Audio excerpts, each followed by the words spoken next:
Hello दोस्तों, SSC CHSL 2020 में हुए एग्जाम का ये पेपर है। इस पेपर में 25 क्वेश्चन हम जनरल इंटेलिजेंस यानी रीजनिंग के क्वेश्चन हम 25 क्वेश्चन सॉल्व करेंगे। दोस्तों, ये 25 क्वेश्चन हर अलग अलग टॉपिक से आते हैं। अगर आप इन क्वेश्चनों को रिवीजन कर लेते हैं तो आपके लिए बहुत ही हेल्पफुल रहेगा 2021 के एग्जाम के लिए। तो चलिए दोस्तों, शुरू करते हैं। हमारा सेट नंबर पहला है। अगर आपको वीडियो अच्छी लगती है तो लाइक और सब्सक्राइब जरूर करिएगा। तो हम पहले क्वेश्चन की बात करते हैं दोस्तों। तो पहले क्वेश्चन में ये दिया है कि 1, 8, 9, 64, 25 और 16। तो हमसे ये पता चल रहा है कि ये स्क्वायर और क्यूब का जो सीक्वेंस है सीरीज चल रही है। तो सबसे पहले हम देखेंगे कि पहले जो 1 का स्क्वायर ही हुआ होगा। इसके बाद 2 का क्या हुआ होगा, क्यूब हुआ होगा यहाँ पे। और 3 का यहाँ पे स्क्वायर होगा, तो एक बार स्क्वायर एक बार क्यूब। तो यहाँ पे आता संख्या 1, 2, 3, 4, 5, 6, यहाँ पे 7 आएगी। तो 7 का क्या होगा, स्क्वायर। तो इसका आंसर हो जाएगा 49। दूसरा क्वेश्चन ये है कि आपको 4 ऑप्शन में से चूज करना है कौन इससे विषम है। तो सबसे पहले हम आपको ये पता होना चाहिए कि ए से जेड तक की जितने भी अल्फ़ाबेट हैं सभी के आपको नंबर याद होने चाहिए। जे का कितना होता है, 10 होता है हमारा। और पी का कितना होता है, 16 होता है। और जेड का होता है 26। अगर इन 10 और 16 को जोड़ते हैं तो हमारा योग कितना आता है, 26। तो दूसरे में चेक करते हैं कि ये पैटर्न चल रहा है कि नहीं चल रहा है। तो देखते हैं कि इसमें 13 और ये 17, 30 हो जा रहा है, जबकि एस का नंबर आता है 19 में, तो ये तो नहीं चल रहा। तीसरे ऑप्शन की बात करते हैं तो इसमें डी का कितना होता है, 4 होता है। एल का कितना होता है 12। तो 12, 4 और पी का कितना होता है 16। तो ये सीक्वेंस चल रहा है। तो हमारा ऑप्शन देखते ही पता चल गया है कि दूसरा जो ऑप्शन है हमारा ये इससे मैच नहीं कर रहा। चलिए दोस्तों, बात करते हैं हम ये क्वेश्चन की कि जिस प्रकार पाइथागोरस ज्यामिति से संबंधित है उसी प्रकार जो ये केपलर का नियम, केपलर किससे संबंधित है। तो ये खगोल शास्त्री थे, इन्होंने ग्रह संबंधी नियम दिए थे। अगले क्वेश्चन की ओर चलते हैं दोस्तों। आपको एक चित्र दिया जाता है, उस चित्र में आपको ये बताया जाता है कि एक दर्पण रखा जाता है। ये दाईं और बाईं ओर चेंज हो सकता है। दोस्तों, आपको क्वेश्चन में सबसे पहले ये देखना है किस ओर दर्पण रखा जा रहा है। ये इस ओर दाईं ओर दर्पण रखा जा रहा है। तो दोस्तों, अगर दर्पण की बात करते हैं तो ये चित्र को लेफ्ट और राइट में परिवर्तित कर देता है। तो ये जो चित्र है ये हमारा लेफ्ट से राइट चेंज होगा। तो ऑप्शन में हमारा ये ही सही स्पष्ट हो रहा है कि लेफ्ट राइट से यही चेंज हो रहा है। तो चलिए दोस्तों, अगले क्वेश्चन की बात करते हैं। ये का आता है ब्लड रिलेशन से क्वेश्चन। क्या है क्वेश्चन कि बी ए का इकलौता पुत्र है। क्या बोला है, इकलौता पुत्र है, तो मतलब पुत्री होगा। तो बी जो है ए का इकलौता पुत्र है। ऐसे हम डिनोट कर सकते हैं डिब्बे बना के। अगर आप जैसे बनाते होंगे वैसे बना सकते हैं। सी डी की माँ है। सी किसकी माँ है, ये डी की माँ है। और यहाँ पे दिया है कि ए सी की माँ है। जो ए है ये सी की माँ है। तो इसका बी और सी का रिलेशन हमें पता चल गया कि ये इसकी बहन है। और आंसर हमसे क्या पूछा है, क्वेश्चन क्या पूछा है कि बी का डी से क्या संबंध है। जो ये बी है इसका डी से क्या संबंध है, तो डी इसकी तो इसका मामा लगेगा। तो आंसर हमारा कौन हो गया, मामा। इसके बाद एक क्वेश्चन ये आया था। इस तरह क्वेश्चन आपको ऊपर ले जाते हैं नंबर। तो ये बात करते हैं बस से यात्रा करने पर। एक बस थी, बस से यात्रा करते समय एक व्यक्ति ऑटो रिक्शा को किए गए भुगतान के 10 गुना से 60 अधिक खर्च करता है। सबसे पहले लिखते हैं बस, इसके बाद कौन आएगा, ऑटो। तो ऑटो रिक्शा को किए गए भुगतान मतलब ऑटो रिक्शा में एक्स यदि भुगतान करता होगा तो बस में कितना करेगा, उसका 10 गुना, तो मतलब 10x। इसके बाद क्या बोला है कि 60 और अधिक खर्च करता है, मतलब 60 और अधिक खर्च करेगा। तो बस का किराया ऑटो किराया पता चल गया। इसके बाद क्या बोलता है, उसके द्वारा खर्च की गई कुल राशि, किसके द्वारा, जो ये पूर्व बस और ऑटो द्वारा की गई कुल राशि का ऑटो रिक्शा को भुगतान किए गए का 13 गुना है। तो मतलब इसको योग करें तो हमारा कितना आता है, 11x प्लस 60 बराबर किसके हो जाएगा, 13 गुना किसके, ऑटो किराए के 13x। यहाँ पे हमारा सॉल्व करेंगे तो x का मान निकल के आता है हमारा 20। हमसे पूछा क्या है कि बस और ऑटो का कुल मिलाकर कितना खर्चा है। तो हमें कितना बताना है, यहाँ पे 11x प्लस 60 का मान बताना है। तो 11x कितना हो जाएगा, ये सॉरी 20 नहीं आएगा, 30 आएगा, 30 यहाँ पे आएगा। ये घट जाएगा, 2x का मान आएगा हमारे पास 60, तो x का मान कितना आएगा 30। तो यहाँ पे 11 तिहाई 33, 330 प्लस 60, हमारे पास आंसर आ जाएगा टोटल खर्चा कितना 390 रुपये। तो चलिए दोस्तों अगले क्वेश्चन की बात करते हैं। अगले क्वेश्चन में क्या है, एक आपको इसमें आकृति दी रहती है, ये आकृति चेंज होती रहती है, ये हर पेपर में आता है ये क्वेश्चन। सबसे पहले हमें ये क्वेश्चन को देखना है कि जो कैसे परिवर्तन कैसे हो रहा है। तो जो काला काला है ये कितने गैप में जा रहा है, पहले में देखे दूसरे में देखे, तो ये गैप कितने का बना रहा है, एक आकृति जो बीच में गैप है एक आकृति बना रहा है। जैसे देख अगले आकृति में जाते हैं तो यहाँ इसका गैप बन रहा है, फिर इसमें जाते हैं तो इसमें एक का गैप बन रहा है, यहाँ बन रहा है, मतलब एक छोड़ के ये बना रहा है गैप। तो हम ये ऑप्शन में सबसे पहले एक को चेक करके जाएंगे, तो यहाँ पे कौन सी आकृति आ सकती है, तो ये गैप बना के हमारी आकृति यहाँ पे आनी चाहिए। कितनी कहाँ पे आनी चाहिए, यहाँ पे आनी चाहिए। देखते हैं तो सबसे पहले फर्स्ट ऑप्शन में हमको दिखाई देता है और थर्ड ऑप्शन में, दो ऑप्शन हमारे एलिमिनेट हो गए। अब हमें ये आकृति जो ऊपर से नीचे आ रही है, मतलब क्षैतिज रेखा देखते हैं, क्षैतिज रेखा कितने में जा रही है, क्षैतिज रेखा यहाँ पे बनी थी, फिर कहाँ बनी, यहाँ बनी, मतलब दो। अब ये दो गैप कर रही है, दो गैप के बाद ही बन रही है। यहाँ पे देखते हैं तो यहाँ ये यहाँ बने थे, तो मतलब ये दो गैप के बाद बनी है, तो यहाँ बनी है। तो हमारी जो आकृति क्षैतिज वाली है ये यहाँ है, क्षैतिज दो के बाद बननी चाहिए, मतलब यहाँ इसकी आकृति बननी चाहिए, तो क्षैतिज वाली। तो देखते हैं तो इसमें क्षैतिज वाली यहाँ आकृति बन रही, तो हमारा तीसरा ऑप्शन सही हो गया। दोस्तों अगले क्वेश्चन की बात करते हैं। आपको एक दिया हुआ आता है, एक चित्र बना रहता है कि ये चित्र किस आकृति में निहित है। तो इस इमेज देखने से कोई पता नहीं चल रहा, इसमें तो निहित नहीं होगी, इसमें निहित होगी, ये पैटर्न इसी में ही निहित होगा। तो दोस्तों अगले क्वेश्चन की बात कर लेते हैं। एक क्वेश्चन आपका मैथमेटिक्स से आता है इसमें, इसके बाद हम इस क्वेश्चन की बात करते हैं। इसमें क्या करना पड़ता है कि हर ऑप्शन में हम चेक करेंगे। सबसे पहले हम फर्स्ट ऑप्शन में चेक करते हैं कि 18 पंच कितना होता है, 90 माइनस 18 आ जाएगा, तो ये हो जाएगा 72, 72 प्लस 6 78। ये क्वेश्चन में सब ऑप्शन में चेक करना है, और 78 किस ऑप्शन में आता है वो हमें चेक करना होता है।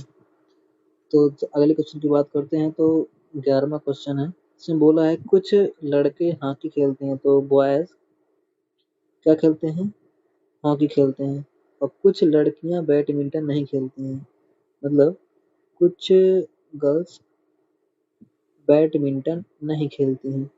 और उसमें दिया है प्रत्येक व्यक्ति, मतलब लड़के या लड़की या तो हॉकी खेलता होगा या बैडमिंटन खेलता होगा, मतलब कोई ना कोई एक खेल खेलता होगा। तो निष्कर्ष में हमें दिया गया है कि लड़के बैडमिंटन नहीं खेलते हैं, तो लड़के तो यहाँ पे खेलते हैं, निगेटिव कोई सेंटेंस में दिया नहीं है, इसलिए हम ये तो सही नहीं होगा। कुछ लड़कियां हॉकी खेलती हैं, अभी यहाँ पे बताया गया था कि कुछ लड़कियां बैडमिंटन नहीं खेलती, तो ये जरूरी थोड़ी ना है कि वो हॉकी नहीं खेलती होंगी। तो हॉकी इसमें ये भी दिया था कि प्रत्येक व्यक्ति या तो हॉकी खेलता है या बैडमिंटन, तो उसमें लड़कियां हॉकी खेलती होंगी, हमारा सही हो जाएगा। तीसरे निष्कर्ष में दिया है कोई भी ऐसा नहीं है कि जो हॉकी और बैडमिंटन दोनों खेलता है, तो मतलब ये भी सही है, कोई मतलब ये तो हॉकी खेलता होगा या बैडमिंटन, मतलब दोनों दोनों खेलता हो, ये नहीं है ऐसा कोई। तो हमारा चौथा निष्कर्ष योग केवल दूसरा और तीसरा अनुसरण करते हैं। इसके बाद हम ये क्वेश्चन की बात करते हैं। तो इसमें 4 विकल्प दिए हैं, एक विकल्प यहाँ पे चयन, ये चारों में कोई एक असंगत होगा। तो सबसे पहले इसको देखते हैं, पहला ऑप्शन, इसमें हम डबल करते हैं 16 गुणे 2, और 16 का आधा कितना होता है 8, तो इसमें 40 आ रहा है। तो 28, 28 दूनी कितना होता है 56, 56 का जो 28 का आधा कितना होगा 14, तो 70 योग आता है। ये जो ऑप्शन है 12 दूनी 24, 240 और आधा 60, 300 रहा है, ये ऑप्शन मैच नहीं कर रहा है, तो हमारा असंगत यही होगा 320 अनुपात 480। इसके बाद हम ये देखते हैं 14 नंबर क्वेश्चन है 3 6 30, ये इसमें हमें ये चेक करना होगा जैसे पैटर्न में ये बना है 3 और 6 और ये कितना है 30, वैसे पैटर्न में ही ऑप्शन में हमें मैच करना पड़ेगा। तो इसका देखते हैं तो 3 और 6 कितना है 2 का गुणा हुआ है, और 6 और 5 इसमें 5 का गुणा हुआ है। हमें देखने से लग रहा है कि ये दोनों अभाज्य हैं, अभाज्य पैटर्न है। 5 गुणे 4 ये तो भाज्य है, 4 गुणे 3 से हुआ ये भाज्य, 4 गुणे 3 और 12 ये 12 और 11, 12 और 11 से हुआ है तो 3 और 11 ये भी अभाज्य है। तो हम इसको ऑप्शन को देख लेते हैं कि हमारा सही होगा। 2 गुणे 2 इसमें सम संख्या से गुणा किया गया तो हमारा ऑप्शन यही सही होगा। जो इसमें कई क्वेश्चन में ऐसा रहता है गैप भी रहता है, गैप देख के भी चेक किया जाता है। तो अगले क्वेश्चन की बात करते हैं। ये क्वेश्चन इसमें रहता है कि कागज दिया रहता है, कागज को फिर ये मोड़ता है, मोड़ने के बाद इसमें कटिंग करता है या प्रिंट करता है। तो ये प्रिंट जब कागज पूरा खुलेगा तो किस तरह का दिखाई देगा ये, तो ये कागज का पैटर्न जैसे खुलेगा यहाँ पे तो एक गोला यहाँ पे रहेगा, एक गोला यहाँ पे बन जाएगा, जैसे ही ये पढ़ लेगा तो एक गोला यहाँ पे बन जाएगा। तो हमें 2 गोला चेक करना है अभी, तो ये ऑप्शन तो वैसे ही एलिमिनेट हो गया। और यहाँ पे चेक करना है कि ये डिब्बा यहाँ पे बनेगा, एक लंबा डिब्बा और ये एक यहाँ पे डिब्बा बनेगा, तो ये इसमें शो हो रहा है, तो हमारा तीसरा आंसर सही हो जाएगा। अगले क्वेश्चन की बात करते हैं। तो ये क्वेश्चन में BLINK, इसमें जो क्वेश्चन है ठीक है, इस क्वेश्चन में देखते हैं तो BLINK इसको लिखा है 2226। कभी कभी ऐसा होता है कि बी का मतलब तो 2 होता है, एल का मतलब 12, तो ये तो मैच कर नहीं रहा। तो क्या मैच कर रहा होगा, जैसे बी का मान तो 2 है, एल का मान है 12 और आई का मान कितना होता है 9। तो हम देखते हैं कि 2 और एल, तो दोस्तों ये क्वेश्चन अगर हम इनको योग करते हैं, जैसे ALL का तो 12 12 24 1 25 होता है इनका योग, और ये जो 2 डिजिट में दिए हैं 13 और 12 का योग भी 25 होता है। तो इसका 5 आएगा, 5 और 25 कितना हो गया 30, और ये 19 और 5 24, तो हमारा योग कितना आना चाहिए 54। तो 44 और 10 का योग ही 54 आ रहा है, तो आंसर हमारा कौन सा हो जाएगा, ये हो जाएगा। दोस्तों फिर से देखते हैं, जो ये ALL है इसका योग कितना आ रहा है हमारा, इसका योग कितना आ रहा है, इस क्वेश्चन को फिर से देखते हैं। जो ALL है पहले छोटी देखेंगे, तो 12 एल का होता है 12, तो 12 दूनी 24 और एक कितना हो जाता है 25, और इसमें हम 2 डिजिट का योग कर रहे हैं, 12 और 13 का योग कितना होता है 25। उसी प्रकार इसमें 54 आ रहा है, तो इनका योग 2 डिजिट में लेना है 10 और 44 का योग 54 आएगा। तो अगले क्वेश्चन की बात करते हैं। अगले क्वेश्चन में जो ये T और F, ये इसका कॉम्बिनेशन बना रहा है T का F से। T का कितना होता है 20 और F का कितना होता है 6, तो 26 बन रहा है। R का और H का, R 18 और 8 26, तो 26 26 बना रहे हैं। तो C की बात करते हैं तो हमारे पास 3 है और हमारे पास क्या आना चाहिए 23, तो 23 किसका होता है W का होता है। तो पहले आंसर में ही पता चल गया हमारा कि W पहले स्थान पे आएगा। अगले क्वेश्चन की बात करते हैं। अगले क्वेश्चन में पासा का क्वेश्चन है। पासे में क्वेश्चन आता है कि 3 के विपरीत वाले फलक पर विषम संख्या है। तो हम समझ गए कि 3 के विपरीत फलक पर 1 होगा, मतलब विषम संख्या आ रही है। तो अब देखते हैं कि 6 और 1 और 1 और 6 के सामने तो 5 आया, तो 5 का विपरीत जो होगा तो कौन हो जाएगा 4 हो जाएगा। अभी हम देखते हैं क्या बचा, 3 के विपरीत विषम होगा, तो 3 के विपरीत विषम क्या आ सकता है हमारे पास, तो 1 ही आएगा। तो 2 वाले के सामने हमारा कौन सा होगा, बच क्या गया हमारा 6 बच गया, तो हमारा आंसर कितना हो गया 6 हो गया। और ये कितने वर्ग हैं, ये क्वेश्चन आता है कि त्रिभुज भी आते हैं कई बार, ये वर्ग कितने आता है। तो हम ये जानते हैं कि ये इसमें कितने हैं 1 2 3 4 और एक बड़ा वाला कितना हो गया 5 हो गया। कितने वर्ग हैं 5 वर्ग हैं। तो हम इस डिब्बे में गिनते हैं तो ये 5 और ये 5 और ये 5, कितने हमारे टोटल वर्ग हो गए 15।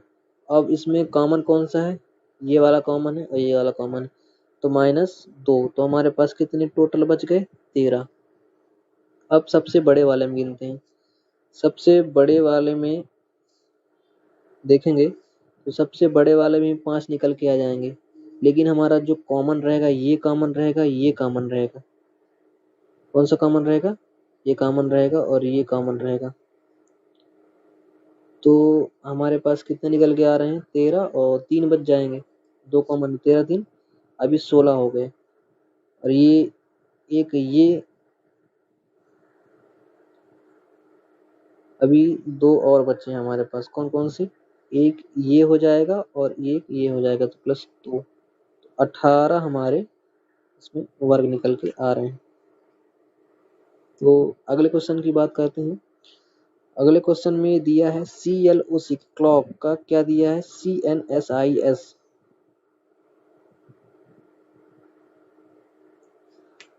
तो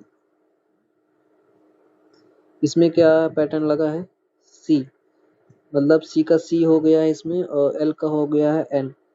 तो अगर देखें तो C में तो 0 जुड़ा है और दूसरे वाले में L+2 इसमें 2 जुड़ा है और 15 और 4 पर ये पैटर्न चल रहा है कि पहले 0 2 4 6, तो हमारा W में क्या जुड़ना चाहिए 0, तो हमारा पहला डिजिट W आना चाहिए, इसके बाद 2 जुड़ेगा तो A में 2 जुड़ेगा तो 3 आएगा तो C आएगा।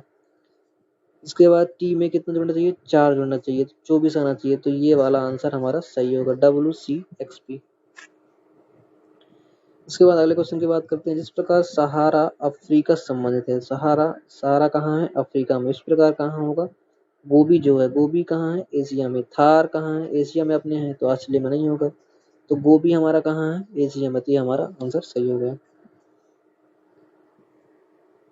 अगले क्वेश्चन की बात करते हैं। तो अगले क्वेश्चन में ये पैटर्न दिया है 2 और 7 5 2 7, ये कोई पैटर्न हमें गैप अगर देखते हैं तो इसमें गैप देखते हैं तो 5 का गैप है, 2 और 7 के बीच कितने गैप है 5 का, 7 और 5 के बीच में कितने गैप है 2 का, 5 और दोस्तों इसमें क्या है ना गैप देखना है, गैप से ये आंसर आ जल्द दिया जाएगा, इस यही पैटर्न बना है। 2 और 7 का गैप कितना है 5, तो अगला पैटर्न अगला आंसर मतलब संख्या कितनी आई 5 आई।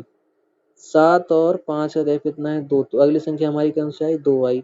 अभी देखना है 5 और 2 में गैप कितना है 3, तो अगली संख्या हमारी 3 बन के आई। उसी प्रकार 3 और 1 कितना गैप है 2, तो हमारी अगली संख्या 2 बन के आएगी दोस्तों।